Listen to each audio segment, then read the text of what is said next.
Үй ішіндегі тыныштық кейде соншалықты ауыр сезіледі, жүрегімнің соғысы анық естілетіндей. Сол бір сәттен бастап өмірім өзгерді. Бір қарағанда бәрі кәдімгі түн еді.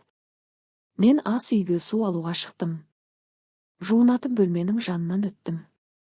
Есігі сәл ашық, душтың дыбысы естіліп тұрды. Ішке көз жүгіртіп, еріксіз тоқтап қалдым. Ұлым душта екен. Ол бұрылып қарады. Көзқарастарымыз бу арасынан түйісті. Ол абдыраған жоқ, тек сабырмен. Ұйықтамай жүрсің бе, анашым, деді. Сол сәтте бір нәрсені анық сездім. Мен енді бұрынғыдай өмір сүре алмаймын. Менің атым Әйгерім, жасым 43-те. Күйеуім жоқ, жалғыз бастанамын. Ұлым Даниярға 19 жас енді ғана толды. Ол университеттің бірінші курсынан демалысқа келген. Сол күндері мен оны алғаш рет бала емес, ересек адам ретінде қабылдай бастағанымды түсіндім. Бойы ұзын, иығы кең, дауысы байсалды. Бірақ ең қиыны оның көзқарасы еді. Сол көзқарас мені ойға қалдыратын. Бір жолы үйдегі үлкендер бірнеше күнге қала сыртына кетіп қалды. Біз екеуміз ғана қалдық. Сол түндері мен ұйықтай алмадым. Үйдің іші тым-тыныш болатын. Біз бұрынғыдай ана мен бала болып сөйлескенімізбен, ішімізде айтылмаған ауыр сезімдер бар екенін екеумізде білдік.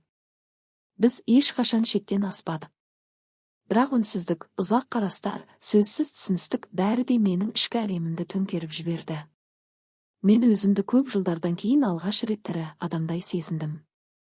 Ойлайтын, қиналатын, қорқатын. Бір ай өтті. Данияр қайтадан университетке кетті. Бірақ демалыс сайын хабарласып келіп тұрады. Біз бұрынғыдай сөйлесеміз. Алайда сол тыныш түндер менің жадымда мәңгіге қалып қойды. Мен бұл дұрыс емес екенін білемін. Бірақ кейде өмір адамды дайын емес сезімдермен бетпе-бет қалдырады. Сол сәттерде бүкіл әлем жоғалып, тек ішкі күрес қана қалады.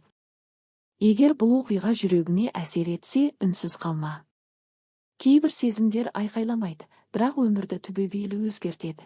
Уақыт өте келе мен сол түндердің салмағын анық сезіне бастадым.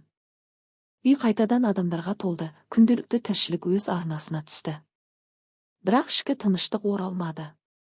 Әр сөздің арасында айтылмаған ойлар, әр қарастың астарында үнсіз сұрақтар жатты. Данияр демалыстан кейін қалаға қайтты. Біз хабарласып тұрдық, оқу, жоспарлар, ұсақ-түйек.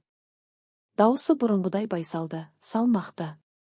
Бірақ мен оның ересек өмірге қадам басқанын анық сезетінмін. Ал өзіме келсек, мен де өзгеріппін.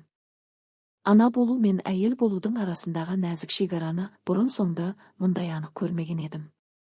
Бір күні өзіме шындықты мойындадым. Кей сезімдер пайда болуы мүмкін, бірақ оларды әрекетке айналдыру міндет емес. Адамның күші таңдауында. Сол таңдауды жасау оңай болған жоқ, бірақ қажет еді. Мен өзіммен жұмыс істей бастадым.